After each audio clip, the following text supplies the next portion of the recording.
నిర్ధారిస్తే ఈ ఆస్తులు అలాగే వచ్చినాయి, రేపు పొద్దున్న ఇవన్నీ అటాచ్ చేస్తారా? వాళ్ళు దీని ద్వారా సంపాదించుకున్న, ఇంకో రకంగా సంపాదించుకున్న ఆస్తులు ఇవే అంటే సునీల్ కుమార్ ఆస్తులన్నీ అటాచ్ అవుతాయా? చేస్తారు ఖచ్చితంగా. అయితే దీంతో సంపాదించింది అయితేనే చేస్తారు.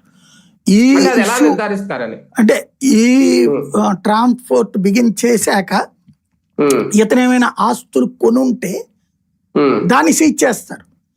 అప్పుడు అతను ఇందులో నుంచి కాదు, నాకు ఇదిగో సో వ్యాపారం నుంచి సంపాదన వచ్చిందని చూపెడతాడు కూడా.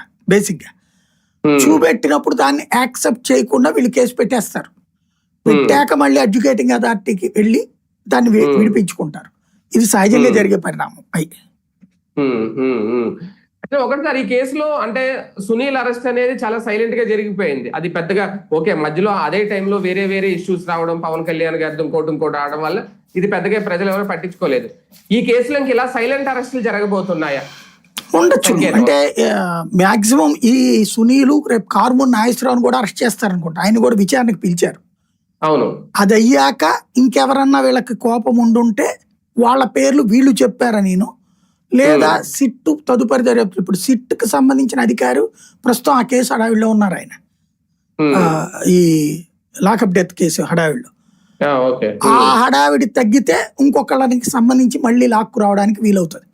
ఆయన ఆ పనిలో ఉన్నారు కాబట్టి కొంత డౌన్ ప్లే అయ్యింది. మన కూడా కొద్ది రోజుల క్రితం ఇదే ఈనాడు రాసింది ఏంటంటే